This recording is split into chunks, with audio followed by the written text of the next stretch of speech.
사흘째 되던 날 갈릴리 가나에 혼례가 있어 예수의 어머니도 거기 계시고 예수와 그 제자들도 혼례의 청함을 받았더니 포도주가 떨어진지라.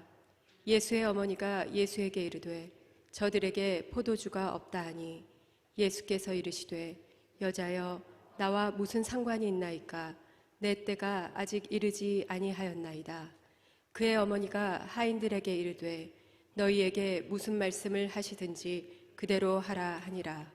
거기에 유대인의 정결 예식을 따라 두세 통 드는 돌 항아리 6이 놓였는지라. 예수께서 그들에게 이르시되 항아리에 물을 채우라 하신즉 아귀까지 채우니 이제는 떠서 연회장에게 갖다 주라 하심에 갖다 주었더니 연회장은 물로 된 포도주를 맛보고도 어디서 났는지 알지 못하되 물 떠온 하인들은 알더라. 연회장이 신랑을 불러 말하되 사람마다 먼저 좋은 포도주를 내고 취한 후에 낮은 것을 내거늘 그대는 지금까지 좋은 포도주를 두었도다 하니라. 예수께서 이 첫 표적을 갈릴리 가나에서 행하여 그의 영광을 나타내심에 제자들이 그를 믿으니라. 아멘. 할렐루야. 우리 자분들에게 이렇게 인사하고 싶습니다. 장로님, 권사님, 집사님 뵙는 것만으로도 기뻐집니다. 이렇게 웃으면서 인사하셔야 돼요. 인상 쓰시면 안 되고, 장로님, 집사님 뵙는 것만으로 기뻐집니다. 이렇게 한번 좀 인사하지요. 뵙는 것만으로도 기뻐집니다. 아멘. 아멘. 오늘 말씀의 제목은 요한복음 6번째 말씀의 제목으로 기쁨이 사라진 무엇이라고 하는 제목입니다. 왜 말씀의 제목이 기쁨에 사라진 무엇인지는 말씀을 묵상해 가다 보면 무엇 때문이었구나, 이것 때문이었구나 라고 이제 알아지게 될 거예요. 오늘 말씀의 배경은 혼인잔치이고 혼인잔치에서 포도주가 떨어졌습니다. 어떻게 생각하면 우리 입장에서는 혼인잔치에서 포도주가 떨어진 것이 뭐가 그렇게 심각한 문제지? 라고 할 수 있는데, 당시 유대 문화에서는요, 이 포도주가 단순한 포도주가 아니라 포도주가 기쁨을 상징해요. 그러니까 혼인잔치에서 포도주가 떨어졌다는 것은 그 혼인잔치에서 기쁨이 사라지고 기쁨이 멈추었다는 이야기를 보여주고 있는 거예요. 아마도 요한복음 2장 이 가나의 혼인잔치에 대한 말씀은 우리 성도님들께서도 많이 들어보셨을 것이고 많이 보셨을 거예요. 저 또한 이전에도 이 가나의 혼인잔치 말씀으로 또 함께 말씀을 나누었던 적이 있어서 말씀을 3, 4주 전에 묵상하면서 사실 그렇게 큰 부담은 없었습니다. 왜냐하면 이미 나누었던 말씀이 있기 때문에 아주 가벼이 말씀을 보았는데, 말씀을 묵상하면 묵상할수록 질문이 계속 생기기 시작하는 거예요. 무슨 질문이 생기는가 하면, 왜 하필이면 혼인잔치에서 포도주가 떨어졌지? 왜 하필이면 마리아는 포도주가 떨어진 것에 대해서 예수님께 나아가서 예수님께 구해달라고 말하고 있지? 왜 예수님께서는 처음에는 나랑 상관없다라고 하시면서 안 줄 것처럼 말씀하시다가 왜 또 나중에는 만들어주시지? 왜 또 하필이면 예수님께서 포도주를 만들어주시는데 정결 예식에 사용되는 그 항아리에다가 포도주를 만들어주시는 거지? 정말 이루 말할 수 없는 질문들이 계속 생기더라고요. 그래서 이 질문들은 오늘 본문 가지고 이번 주, 다음 주 정도 한두 번 더 말씀을 묵상할 예정이고, 근데 오늘 말씀은요, 딱 한 가지 질문을 가지고 좀 나아가 보려고 그래요.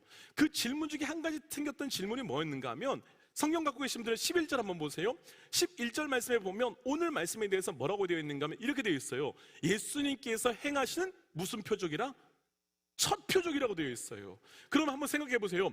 예수님께서 행하신 첫 표적이면 굉장히 중요한 거 아니에요? 예수님께서 많고 많은 표적 중에서 이 표적을 처음으로 행하셨다면 굉장히 중요한 표적일 텐데, 신기한 건 뭐냐면 이 가나의 혼인잔치의 표적이 마태와 마가와 누가에는 등장하지 않고 요한복음에만 등장하더라는 거예요. 제가 만약에 제자였다면 예수님께서 행하셨던 첫 표적이 너무너무 중요하니까 모든 복음서에 기록할 것 같은데, 마태와 마가와 누가에는 기록하지 않고 유일하게 요한복음에만 이 첫 표적이 기록되고 있더라는 거예요. 과연 무엇 때문에 그랬을까? 저희가 시간이 없어서 결론부터 이야기해보면, 왜 요한복음에만 이 가나의 혼인잔치가 기록되어 있는가 하면 대상이 다르기 때문이에요. 우리가 요한복음 말씀을 묵상하기 시작하면서부터 제가 의도적으로 한 주도 빼지 않고 반복되는 이야기가 하나 있어요. 요한복음의 대상은 믿지 않는 자들이 아니라 믿는 자들이라. 그러니까 마태와 마가와 누가는 믿지 않는 자들을 향하여 쓴 책인데, 반면에 요한복음은 믿는 자들을 향하여 쓴 책이에요. 그러면 이렇게 해석이 되는 거예요. 아, 가나의 혼인잔치에서 포도주가 떨어진 이 사건은 믿지 않는 자들에게는 별 의미가 없고 믿는 자들에게는 중요한 사건이구나. 다시요, 잘 기억해 보세요. 이 가나의 혼인잔치의 사건은 믿지 않는 자들에게는 별 중요한 사건이 아니지만 믿는 자들에게는 정말 중요한 사건이구나. 그러면 요한은 과연 어떤 목적을 가지고서, 어떤 생각을 가지고서 다른 성경책에서는 기록되지 않았던 이 사건을 유일하게 기록하고 있을까? 그 목적은 무엇일까? 그 힌트가요, 오늘 말씀의 제목이 있어요. 오늘 주보 한번 보시면 그렇게 되어 있어요. 기쁨이 사라진, 그리고 가로가 있지요. 그럼 그 가로에 뭐 넣고 싶으세요? 가로에 뭘 넣어야 될까요? 오늘 앞에서 나눴던 것처럼 오늘 말씀에는 혼인잔치 사건이잖아요. 혼인잔치에서 포도주가 떨어졌어요. 포도주는 기쁨을 상징한다 그랬어요. 그러면 혼인잔치에서 무엇이 사라졌죠? 기쁨이 사라졌어요. 그럼 오늘 말씀의 제목은 어떻게 돼야 되죠? 기쁨이 사라진 혼인잔치였으면 제가 거기다 가로를 안 넣겠지요. 혼인잔치가 아니에요. 시간이 없어서 결론부터 나누고 말씀을 좀 진행하면, 이 혼인잔치를 대신하는 게 누군가 하면 바로 믿음의 사람이에요.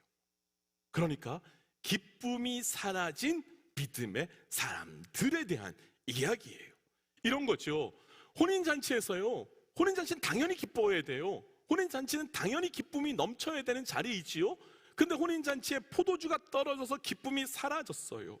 자, 이걸 그대로 믿음의 사람들에게 적용해 보면, 믿음의 사람들은 당연히 기뻐해야 돼요. 믿음의 사람들은 내가 구원받음으로 기뻐해야 되고 하나님의 살아계심이 기쁨의 이유가 되어야 돼요. 그런데 요한이 무엇을 이야기하고 있는가 하면, 예수님께서 승천하시고 난 다음에 30년, 40년이 흘러온 초대교회를 보니까 성도들에게 기쁨이 사라진 채 믿음 생활을 하고 있더라는 거예요. 성도들이 교회 나와 찬양하고 예배하고 복음 앞에 나아감에도 불구하고 기쁨이 사라진 채로 나아가고 있더라는 거예요. 그래서 예수님께서는 요한을 통하여 이 사건을 가지고 기쁨이 사라진 믿음의 사람들에게 기쁨이 어떻게 회복될 것인가에 대한 메시지를 이 말씀을 통해 우리에게 주신 거예요. 한번 제가 조용하게 한번 질문을 드려볼게요. 그냥 또 이렇게 표시하지 마시고, 예수 믿는 거 기쁘세요? 교회 나오는 거 기쁘세요?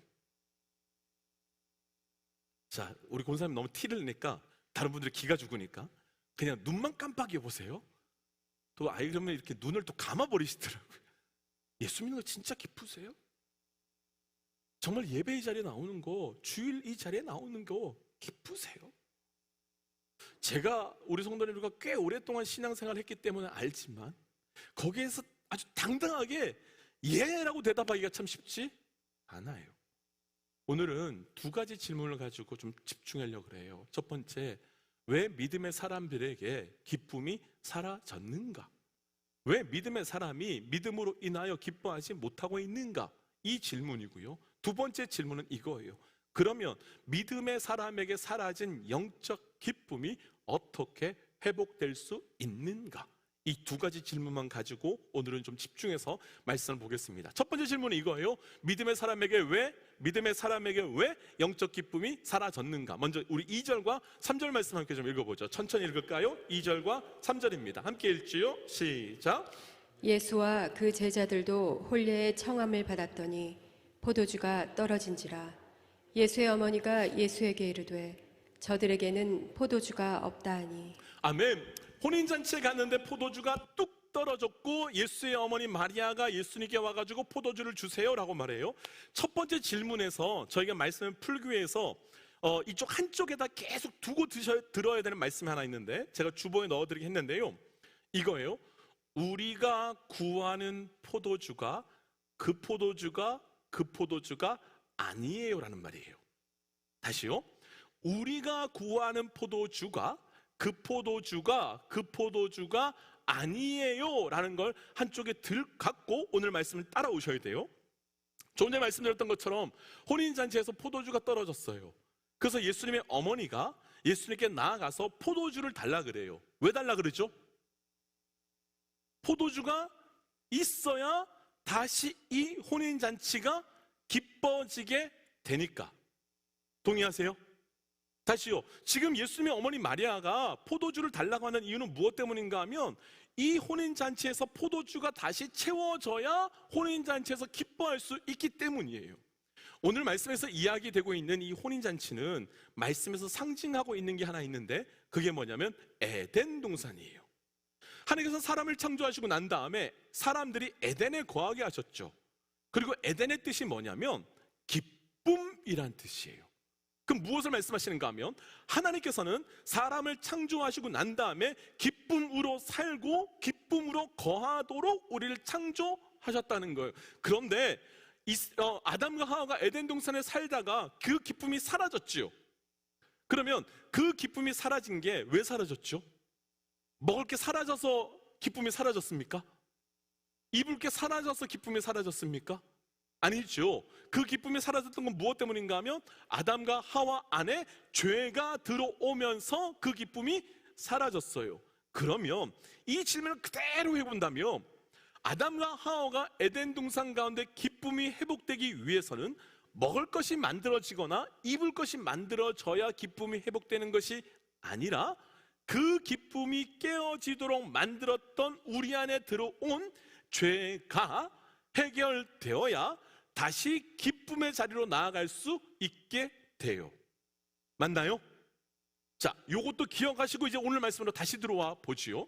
오늘 말씀에서 조금 전에 읽었던 2절과 3절 말씀에서 예수님의 어머니 마리아는 예수님께 나아가서 포도주 만들어 주세요라고 말해요. 왜요? 반복하는 이야기지만 그 포도주가 다시 우리 이 혼인잔치에 부어져야만 혼인잔치가 기뻐질 수 있기 때문이에요.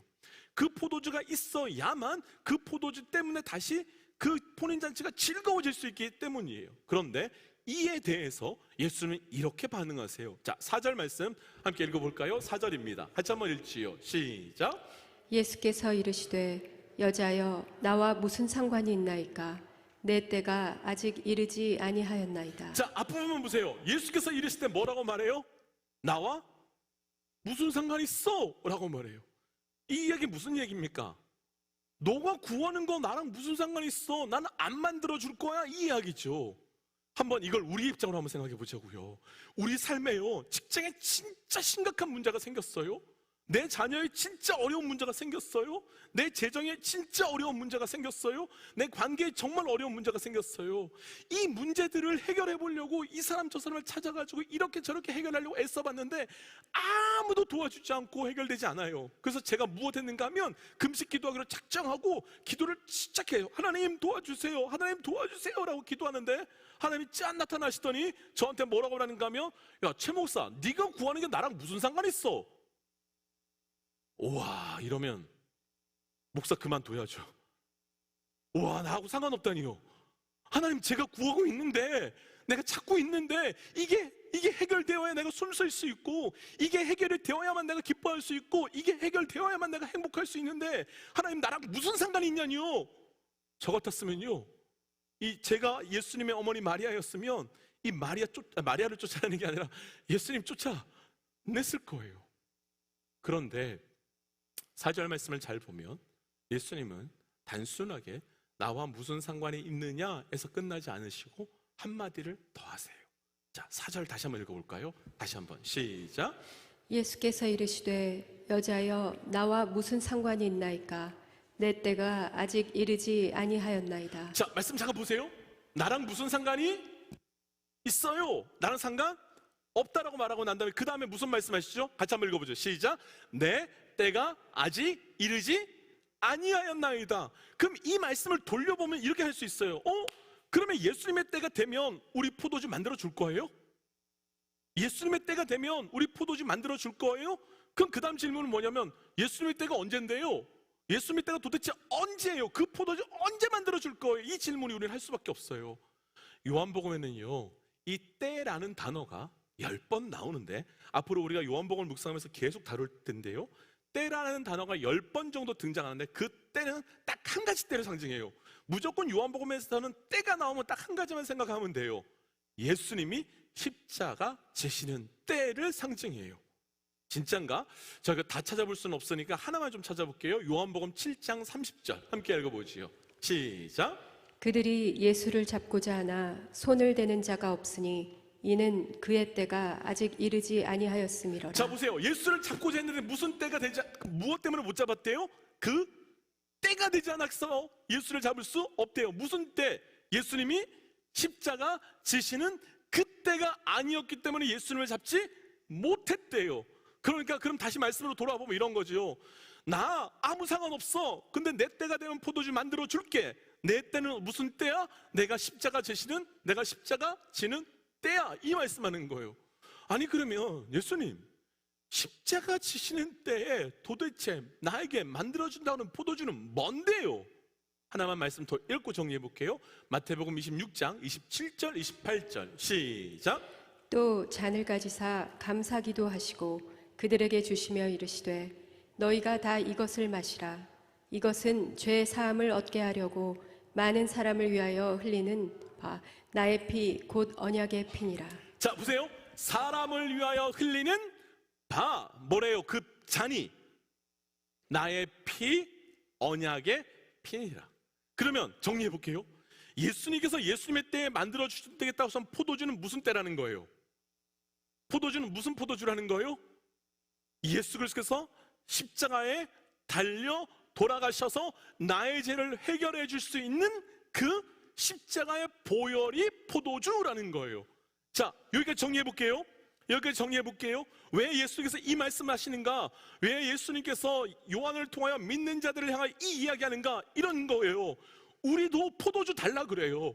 하나님, 포도주가 너무 필요해요. 포도주가 있어야만 우리가 기뻐할 수 있기 때문이에요. 근데 그 포도주가 뭐예요? 나의 재정이라는 포도주래요. 나의 삶의 문제라고 하는 포도주래요. 나의 건강이라고 하는 포도주래요. 내 삶의 직장이라고 하는 포도주래요. 그 포도주셔야만 내가 그 문제를 해결할 수 있고 해결되어야만 내가 기뻐할 수 있어요 라고 하면서 하나님께 나아가 구하는데 하나님 뭐라고 말씀하신대요? 나랑 무슨 상관이 있어? 왜요? 여기서 우리 예수 믿는 자들이요, 진짜 믿음이 기쁘지 않은 이유가 나와요. 무겁게 받으셨으면 좋겠어요. 이 자리에 예배하고 있는 우리가 왜 믿음이 기쁘지 않은지가 나와요. 무엇 때문인가 하면 앞에서 이야기했던 것처럼 우리가 구하는 포도주가 그 포도주가 아니기 때문인 거예요. 우리가 구해야 되는 포도주는요, 우리를 기쁘게 할 수 있는, 우리를 진짜 영적으로 새롭게 하는 진짜 기쁨의 포도주는 뭐냐면 예수 그리스도 십자가를 통해 얻어지는 그 보혈의 포도주인데, 우리가 구하는 포도주는 뭐예요? 내 삶의 이 문제 해결할 수 있는 포도주래요. 내 삶의 재정을 풀어낼 수 있는 포도주래요. 내 삶의 직장과 건강과 신분의 문제들을 풀어낼 수 있는 포도주래요. 이 포도주 달라고 말하는 거예요. 자, 성도 여러분, 기억하셔야 될 게 있어요. 우리가요, 정말 영적으로 기쁘기 위해서는 마리아가 구하는 마리아의 포도주로 나아갈 때 기뻐지는 것이 아니라 예수께서 십자가에서 주시는 그 포도주 구하며 그 포도주 마실 때 우리의 삶의 영적 기쁨이 회복되어 나아가는 은혜가 있다는 거예요. 도전하고 싶은 게 하나 있어요. 사랑하는 믿음의 동지 여러분, 우리가 마리아의 포도주를 구하며 나아가는 것이 아니라 예수 그리스도의 십자가 보혈의 포도주를 구하며 나아가는 은혜가 있기를 주의 이름으로 선포합니다. 우리가 필요한 진짜 포도주는, 나를 진짜 기쁘게 하고 나를 살릴 수 있는 포도주는, 하나님 이 문제 해결되어야 되니까 이거 풀어주세요라고 말하는 마리아의 포도주가 아니라 나의 진짜 죄의 문제, 아니 나의 생명을 해결해 주시는 예수 그리스도의 십자가로부터 흘러나오는 그 보혈의 포도주가 우리에게 있어야 되는 거예요.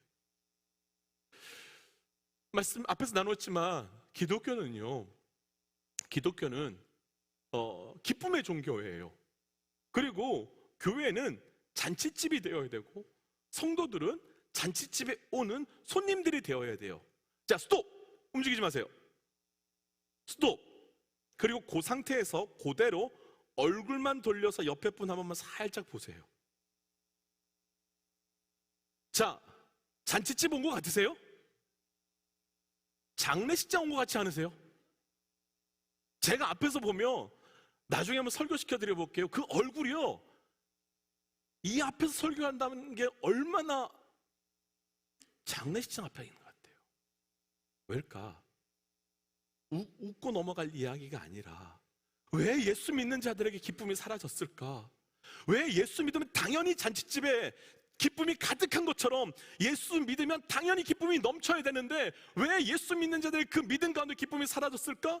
우리가 구하는 포도주가 마리아처럼 재정의 포도주, 건강의 포도주, 신분의 포도주, 성공의 포도주, 내 자녀의 포도주, 이 포도주만 구하니까, 물론 예수님께서요, 그 포도주 구하면 주세요. 예수님 말씀하셨잖아요. 하늘에 나는 새도 봐, 들에 핀 꽃도 봐, 내가 다 먹이고 다 입히잖아. 그 포도주 내가 줘. 그런데 문제는 뭐냐면 우리는 그 포도주를 하나님께서 공급하여 주심에도 불구하고 계속 그 포도주만 달라고 말하니까 우리의 영이 기뻐할 수가 없고 우리의 믿음이 기뻐할 수 없는 삶이 될 수밖에 없다는 거예요. 다시 도전해요. 사랑하는 믿음의 동역자 여러분, 우리의 믿음을 오늘 말씀 앞에 완전히 영적 방향이 전환되기를 도전하는데, 그 도전이 뭐냐면 우리가 마리아의 포도주 구하는 거 괜찮아요. 그런데 마리아의 포도주만 구하는 것으로 그치는 것이 아니라 예수 그리스도의 십자가를 통하여 구해지는 예수의 보혈의 포도주로 나아가는 영적 은혜가 우리에게 있기를 주의 이름으로 선포합니다. 제가 몇 년 전에 영화 한 편을 봤는데요, 영화에서 자녀가 유괴가 됐어요. 근데 그 엄마가 굉장히 신실한 기독교인이고 아이가 유괴가 됐으니까 얼마나 기도를 열심히 하겠어요. 그런데 안타깝게도 그 아이가 결국은 사늘한 시신이 돼서 돌아왔어요. 그랬더니 그 부모가 했던 일이 뭐냐면, 그 장면에서 살짝 지나가는데 방에 딱 들어가더니 성경책을 푹푹 찢어요. 왜요? 내가 예수 믿었으면 내 새끼가 죽지 말고 와야 되잖아요. 그런데 내 새끼가 죽어왔으니 이 하나님 없다는 거예요. 안 믿게 됐다는 거죠. 그래서 성경책을 푹푹 찢어요. 그런데 이와 대비되는 제 영상이 하나 또 남아있는 게 있었어요. 뭐냐면 우리의 믿음의 선배라고 표현할 수 있는 초대교회 성도들이요, 초대교회 성도들이 로마의 압제로 인해 가지고 로마의 압제로 인해서 사자에 우리에 들어가요. 근데 그때 믿음의 사람들을 보면 내 새끼를 품에 품고 내 자식을 품에 품고 들어가면서 제발 내 자식이라도 좀 살려주세요라고 말하지 않아요. 내 자식이라도 좀 살려주세요라고 말하지 않고요, 내 자녀들에게 나는 죽어도 너는 살아야 되니까 너는 예수 부인해라고 말하지 않아요. 혹은 내 자녀를 살리겠다고 내 자녀의 목숨을 위해서 내가 예수를 부인하지 않고요, 뭐라고 하는가 하면 내 새끼를 품에 꼭 품고 조금만 기다리면 그분의 품에서 우리 진짜 기쁨과 진짜 평안을 누릴 거야 라고 말하면서 사자의 밥이 돼요. 뭐가 차이인가요? 하나님으로부터 오는 것을 구하는 믿음과 하나님을 구하는 믿음이 완전 다르다는 거고요. 내가 찾아가고 내가 구하고 싶은 포도주를 구하는 것과 예수 그리스도의 보혈로 얻어지는 그 기쁨을 구하는 것은 완전히 다르다는 거예요. 왜 믿음의 기쁨이 없을까?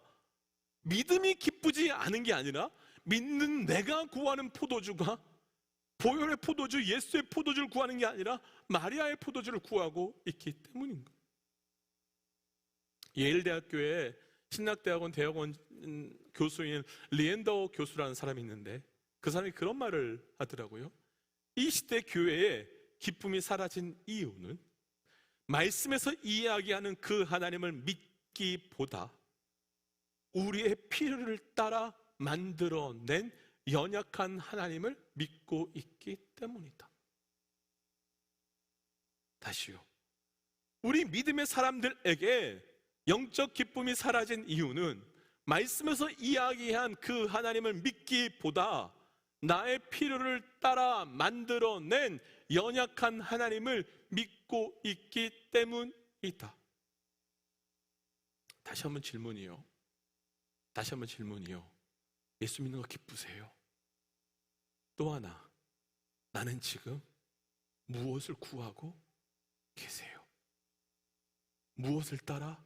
아니, 무엇을 강구해달라고, 무엇이 있어야 내가 기뻐할 수 있다고 말하고 계세요?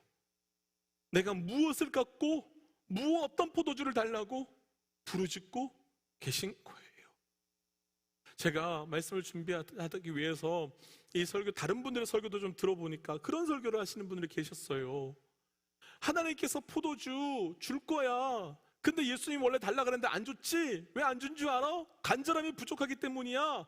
마리아처럼 더 쫄라봐. 그럼 하나님께서 우리 삶에 넘치도록 포도주 부어줄 거야. 미안한데요, 그건 무당이에요. 예수의 십자가는 나의 포도주를 주기 위함이 아닌 거라는 거예요. 우리가요, 나의 포도주를 구하면 구할수록 우리의 영적 기쁨은 사라질 수밖에 없고요, 우리가 예수 그리스도의 그 보혈의 포도주를 구하면 구할수록 우리 안에 영적 기쁨이 넘쳐날 수밖에 없는 거예요. 왜 믿음의 사람들이 기쁨을 잃어버렸을까? 왜 요한은 마태, 마가, 누가가 기록하지 않았던 이 사건을 기록할까? 당연히 혼인잔치와 같이 기쁨이 있어야 되는 믿음의 사람들이 그 기쁨을 잃어버린 이유가 마리아의 포도주를 구하며 부르짖는 모습 때문에, 그 모습을 보여주기 위하여 예수의 포도주를 구하라고 도전하고 있는 거죠. 사랑하는 믿음의 동지 여러분, 이 자리에 앉아 계신 우리 안에, 성도님들 안에 어떤 기쁨이 있는지 저는 잘 모르겠습니다. 그러나 만약에 지금 이 시간 정말 예수 믿는 그 영적 기쁨이 없다면 도전해요.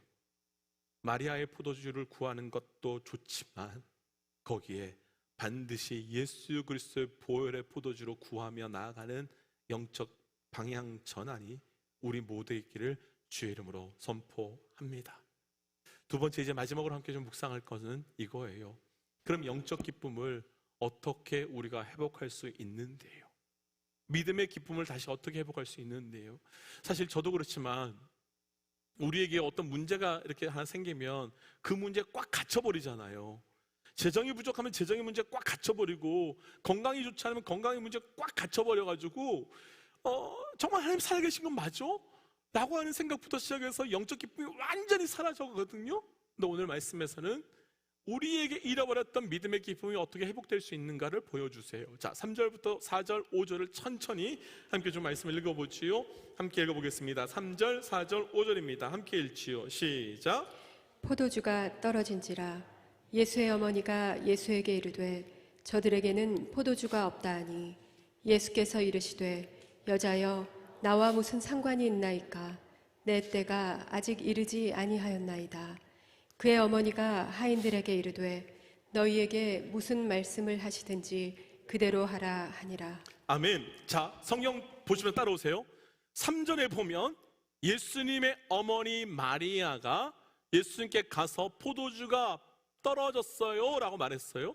그때 4절에서 예수님 뭐라고 말씀하시죠? 나랑 아무 상관없어요 라고 말했더니 5절에서 갑자기 예수님의 어머니 마리아가 이상한 행동을 하는데, 종들에게 예수님이 무엇을 원하든지 그대로 다 해라고 말해요. 그랬더니 성경 갖고 계신 분들은 6절과 7절과 8절과 이후 말씀 한번 보세요. 말씀해 보았더니 예수님이 포도주 만들어주나요? 안 만들어주나요? 포도주? 만들어주세요. 아니, 이런 변덕장이가 어디 있어요? 안 만들어준다 그러시다가 만들어주잖아요. 그러면 저 같았으면, 제가 예수님의 어머니 마리아였으면 너 나 놀리니? 이렇게 했을 것 같고, 너 나를 조롱하는 거? 이렇게 말할 수 있을 것 같아요. 아마도 저희 어머니였다면 호적에서 파버린다 그러셨을 거예요. 제 자라면서 제일 많이 들었던 이야기가 호적에서 파버린다는 이야기거든요. 어렸을 때 그 말이 진짜 무섭더라고요. 나중에 알았어요. 한국 법은요, 호적에서 못 판대요.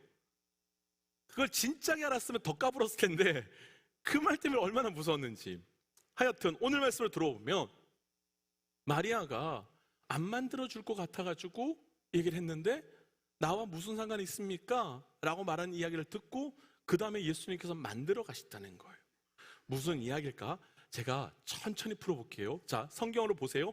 3절을 보시면 3절에서 이렇게 말해요. 예수님의 어머니 마리아가, 예수님, 저들에게 포도주가 필요하니까 포도주 좀 만들어 주세요. 맞죠? 자, 그때 4절에 왔더니 예수님이 이렇게 말씀하세요. 나랑 무슨 상관이 있습니까? 라고 말해요.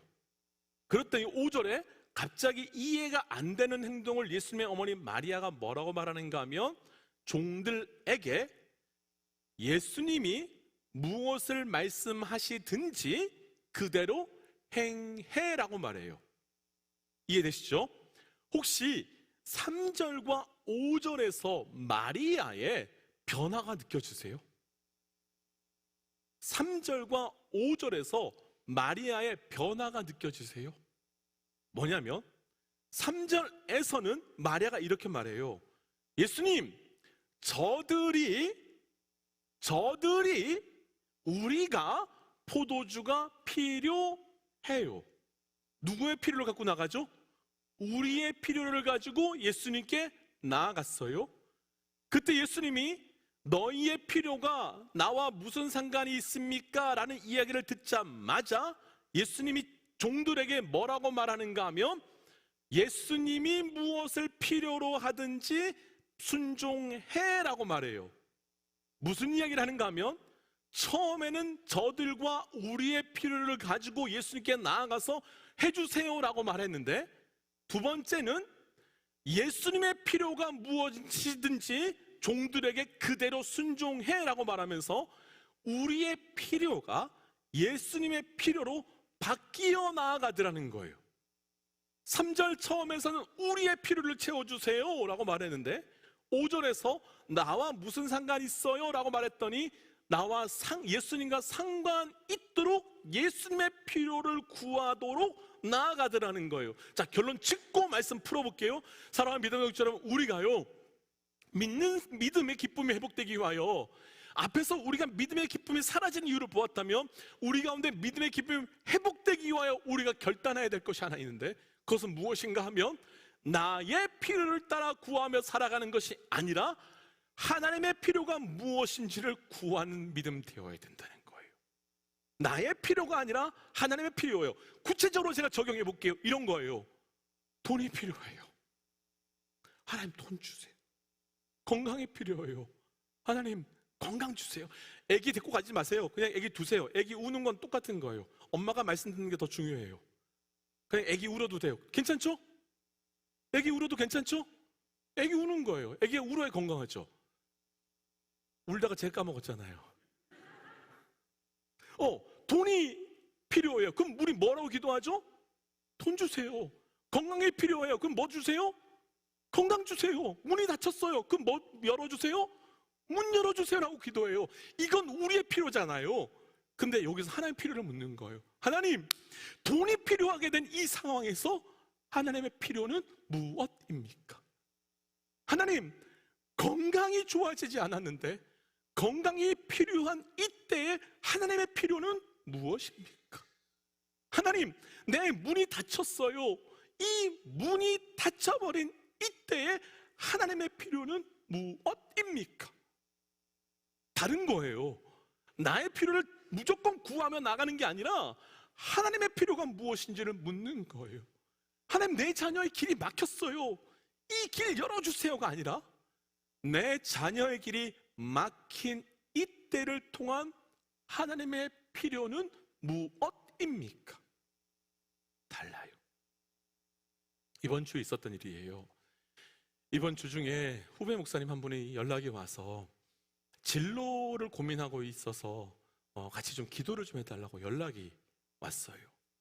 그래서 제가 목사님께 뭐가 이렇게 고민인지를 들어보니까 이제 진로를 새롭게 결정해야 되는데 자녀의 학교도 고민이 되고, 본인이 학교 다니는 그 학업도 고민이 되고, 또 사는 지역도 고민이 되고, 뭐 고민이 굉장히 많더라고요. 제가 쭉 듣다가 제가 그 목사에게 그랬어요. 너 결국은 손해 안 보고 잘 살고 싶은 거네. 너 결국은 좋은 목사가 아니라 잘 살고 싶은 거네. 조금 더 좋은 교회 가고 싶은 거고, 조금 더 좋은 지역 가서 목회하고 싶은 거네. 제가 그 얘기를 했더니 그 후배 목사님이 움찔하더라고요. 이런 거예요. 우리는요, 거룩한 필요처럼 이야기하지만 사실 목사가요, 거룩하게 어떻게 하나님의 뜻을 따라 가야 되느냐고 고민하고 있지만, 실질적으로 그 내면에 있었던 고민은 하나님의 뜻에 따라서 내가 어떻게 갈까가 아니라 내 필요 따라서, 내 필요에서 어떻게 내가 나아갈까를 묻고 있었던 모습이었던 거예요. 그래서 제가 그분에게 그랬어요. 목사님, 간단해. 지금 목사님이 결정해야 되는 이때에 하나님이 목사님을 향한 필요가 무엇인지를 좀 물어봐봐. 지금 이때를 통해서 하나님이 무엇을 필요한지를 물어봐봐.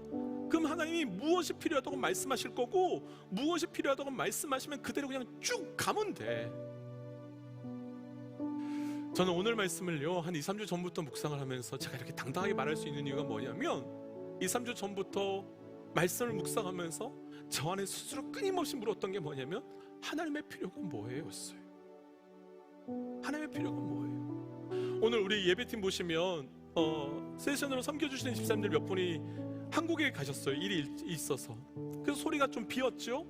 비었어요. 제가 예전 같았으면 그랬을 거예요. 하나님께 드려지는 예배인데 어떻게 건반 주자가 없고 드럼, 베이스, 이런 연주자가 없을 수 있냐? 다 채워라. 무조건 다 채워라. 누구의 필요예요? 저의 필요예요. 그래서 제가 연주자들이 한국 갔다는 이야기를 듣고, 또 생각보다 늦게 온다는 이야기를 듣고 바로 질문한 게 그거예요. 하나님, 하나님의 필요는 뭐예요? 하나님의 필요는 뭐예요? 이거 같더라고요. 화려한 소리에 감춰져 있는, 큰 소리에 감춰져 있는 우리의 소리를 하나님께서 듣고 싶으신 것 같더라고요. 우리의 필요는 뭐냐면, 연주 잘하는 드럼 연주자와 악기 연주자들과 싱어들이 가득 차는 거였는데, 하나님의 필요는 뭐냐면, 일순간에 모든 분들을 살짝 비우게 하셔서 내가 너의 소리를 듣고 싶다, 하나님 우리의 소리를 듣고 싶다라고 말씀하시는 것 같더라고요. 제가 우리의 필요를 따라서 나아갈 때는요, 지금 우리 교회 감사하게도 이제 개척한 지 2년밖에 안 됐지만 일들이 계속 많아지면서 사람들이 여기도 부족하고 저기도 부족하고, 여기도 사람 좀 구해주세요라고 말들을 계속 하세요. 그때마다 제 안에 불평이 있었어요. 하나님 왜 이렇게 일할 사람 없어요? 하나님 화내는 거 아니에요? 오해하지 마세요. 하나님 왜 이렇게 일할 사람 없어요? 그런데 바꿨어요. 하나님, 하나님의 필요가 뭐예요? 하나님 뭘 필요로 하시는 거죠? 그러니까 사람이 필요한 게 아니라 하나님의 기쁨이 필요하더라고요. 우리 가정이 지금 필요한 게 뭘까요? 우리 가정이 지금 우리에게 필요한 게 뭘까요? 무엇이 필요한 걸까요? 열리는 걸까요? 재정일까요? 건강일까요? 직장일까요? 맞아요. 그 필요일 수 있어요. 그런데 그 필요보다 먼저 하나님의 필요가 무엇인가요?를 한 번만 물어봐 주세요. 그러고 나면 실제 한 번도 경험하지 못했던 마음의 평안과 기쁨이 푹 칠 거예요. 제가 그게 경험했던 게 지금 2, 3주 동안 계속 경험하고 있는 거예요. 계속 경험해요.